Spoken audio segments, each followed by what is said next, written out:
No way he just said this. Head coach Erik Spoelstra just called out sophomore Ware. I'm here to break down all of the quotes and comments and whether or not this relationship between the two parties is already diminished.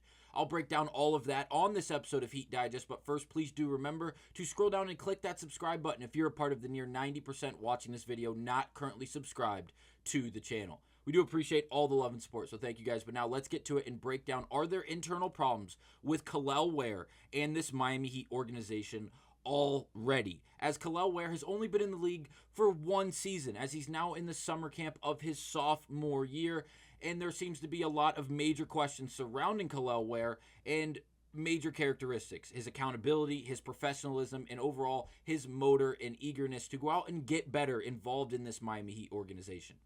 So we're going to first start with this tweet from Wes Goldberg, as it goes on to say, Spo makes it clear that Ware needs to improve his, quote, professionalism, end of quote, how he approaches every day, playing with force, what he does in the gym, and etc. Strong and purposeful statement from Spo. Here's the clip. If you'd like to watch the minute and 50-second clip of Erik Spoelstra and his actual answer, it's tagged down below in the description. It'll take you right to this Wes Goldberg tweet where you can watch Erik Spoelstra. But I will say, it's very interesting. The way he answers this question is very interesting. He's very blunt, but he's not vulgar. He's not aggressive in doing so. He's very Erik Spoelstra-like. He's very, very just down to earth in this answer, but he's very, very just on the point. There's no way to beat around the bush. He hits it nail on the head without flat out being vulgar or just attacking Ware. I think he did it appropriately while also addressing the problem at hand. Now, Erik Spoelstra would go on to say that he needs to correct the professionalism in his overall just motor in which he maintains, and he quickly says it has, but it's just not to the level in which they are hoping for. Now, obviously, being involved in this Miami Heat organization is the main reason this is even a conversation. Is if Ware was drafted by any other team in the NBA, I doubt this would be a conversation, because Ware and being involved in this Miami Heat organization, it comes with the history of the Heat. It comes with Heat culture, and you don't get to just be adapted and be brought into this Miami Heat team and do it your way. We saw it with LeBron James, Dwayne Wade, Chris Bosh, Alonzo Mourning. It doesn't matter how far back you want to go. You have to abide by the Miami Heat culture, and that's just how things are going to go, whether you like it or not. And if you don't like it, you will not last in Miami. Jimmy Butler. Again, you're not going to be the person that breaks the Miami Heat culture, regardless of how good you are. LeBron James was the greatest player to walk the earth when he was playing with this Miami Heat organization, and things did not change for him. So don't assume that things are going to change for you after you only got to play one season in the NBA, and in doing so, you averaged just under 10 points and 7.5 rebounds per game. Now, hopefully, this up-and-coming season, his sophomore year, Ware takes a ginormous step, not only in the characteristic aspects, but also the production that we see on the basketball court, because that would greatly help his reputation, as well as really the mentality that this organization maintains about him. But this is no just glance over conversation for Ware. This seems to be pretty intense, because if it doesn't change, it's going to be a major red flag for this Miami Heat organization that they're going to have to take care of. Now, we're going to cite this article or this tweet from Pensair Basketball. I apologize if I'm mispronouncing it. Again, it'll be tagged down below if you'd like to look through the rest of their information and content.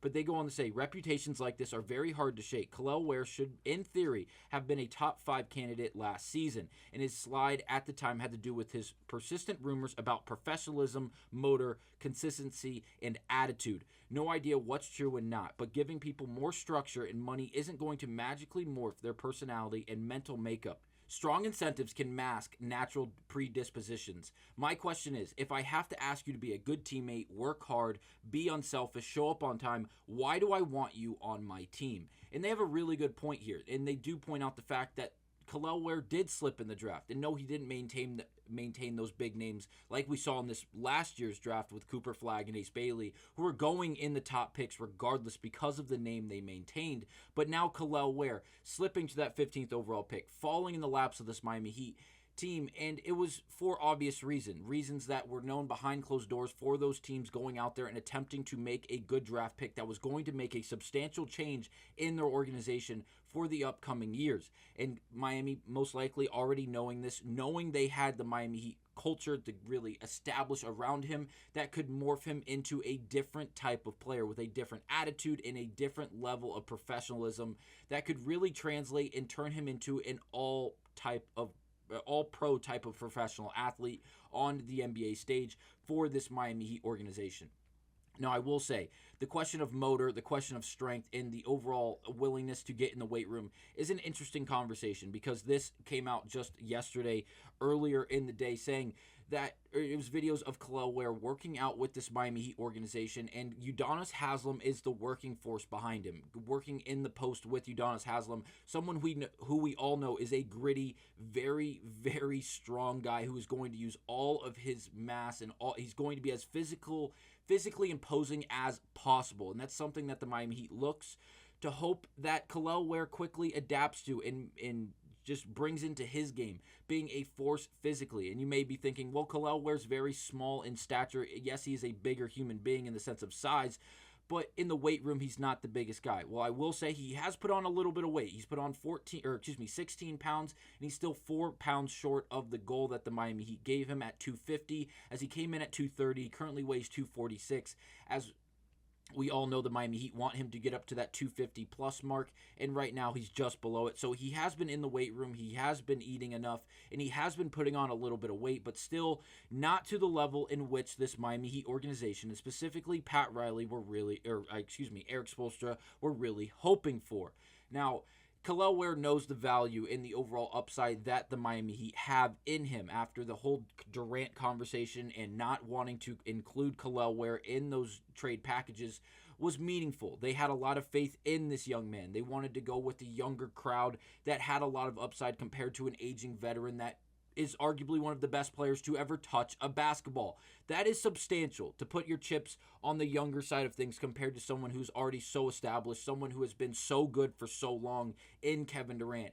They know what they had, but they have bitten down on the mouth guard and know that what they have to put him through in the sense of the ringer, and putting him in with Udonis Haslem, putting him in the weight room with UD and Bam and these other strength training program guys, in order to really get him to the level in which they're hoping for. But the accountability and the overall professionalism, and coming into work early, being the last one to leave, going into work with the mentality and the entire idea that you're going to go out there and get better, is something that may be lacking from Ware, which has to quickly change. And hopefully being involved in this Miami Heat organization and being surrounded by guys that have fully bought into this Heat culture will quickly rub off on Ware in some form or way, in some facet. He will quickly adapt and accept the challenge and understand that this is my professional job. This is my job to produce a living for not only me, but my family. And I won't have this job if I don't go out there and accept the challenge, despite it being difficult to go show up to work and get in the weight room and put up shots and